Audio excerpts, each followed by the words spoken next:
Praise the lord. హల్లెలూయా. దేవుని నామానికి మహిమ కలుగును గాక. ప్రియమైన దేవుని బిడ్డలారా, దేవుని మహాకృపను బట్టి మరి ఒక దినం మిమ్మల్ని చూడటానికి దేవుడిచ్చిన గొప్ప అవకాశాన్ని బట్టి దేవుని నామానికి మహిమ. ప్రియమైన దేవుని బిడ్డలారా, ఈ ఉదయకాల సమయంలో కూడా దేవుని వాగ్దానాన్ని చదువుకుందాము. మన పరిశుద్ధ గ్రంథమైన బైబిల్లో నుండి 1 కొరింథీ పత్రిక 1వ అధ్యాయము 18వ వచనాన్ని చదువుతాను, శ్రద్ధగా ఆలకించండి.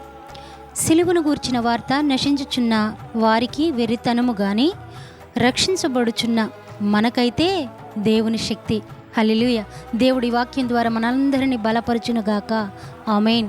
ఇక్కడ సిలువను గూర్చిన వార్త ఈ లోకములో మనం చూస్తూ ఉంటే యేసు ప్రభు మాట ఎత్తితేనే ఎగతాళి చేసేవారు ఎక్కువైపోయారు కదండి. హేళన చేసేవారు ఎక్కువైపోయారు కదా, దూషించేవారు ఎక్కువైపోయారు కదా. అయితే వారికంట సిలువను గూర్చిన వార్త వెర్రితనంగా కనపడతా ఉందంట. మనకైతే ఎలా ఉందంట? దేవుని శక్తి. హల్లెలూయా.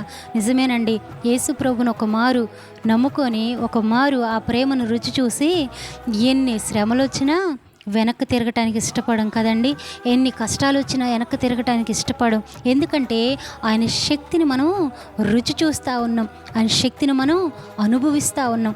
అందుకని దేవుని శక్తి మన ఎడల అధికంగా ఉంది కనుక మనం ఎన్ని శ్రమలైనా కూడా ముందుకెళ్ళిపోతూ ఉన్నాం.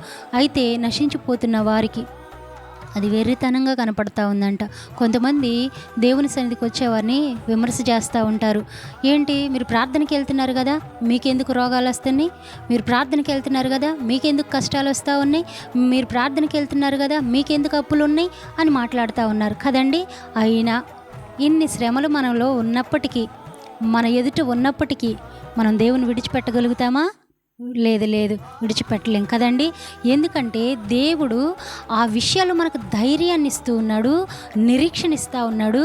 భయపడే అవకాశం లేకుండా ఆయన వాక్యం ద్వారా మనల్ని బలపరుస్తూ ఉన్నాడు. హల్లెలూయా. దేవునికి మహిమ కలుగును గాక.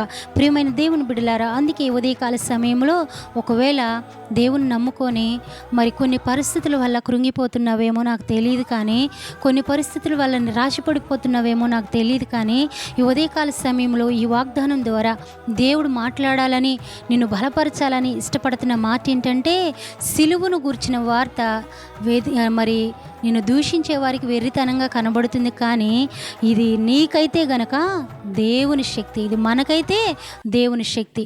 దేవుని శక్తిని దినదినము మీరు పొందుకుంటూ దినదినము ఇంకా దేవునికి సమీపంగా ఈ శ్రమలు, ఈ కష్టాలు, ఈ శోధనలు, బలహీనతలు చూసుకొని అక్కడే ఉండకుండా నశించిపోయే వారి కొరకు, నశించిపోతున్న వారి కొరకు భారం కలిగి ప్రార్థిస్తూ ఇంకా ఆయన శక్తిని పొందుకుంటూ ఇంకా ఆయన ప్రేమలో మనం వర్ధిల్లుతూ ఆయన ఇస్తున్న ఆనందాన్ని మనము, మన కుటుంబం, మన ప్రాంతం అనుభవించినట్లుగా సహాయం చేయమని దేవుని సహాయాన్ని కోరుకుంటూ ఇంకను ఆయన శక్తి ద్వారా మనం ఇంకా గొప్ప కార్యాలు చూడాలని ప్రభు పేరట కోరుకుంటూ ఈ మాటలు ముగిస్తూ ఉన్నాను.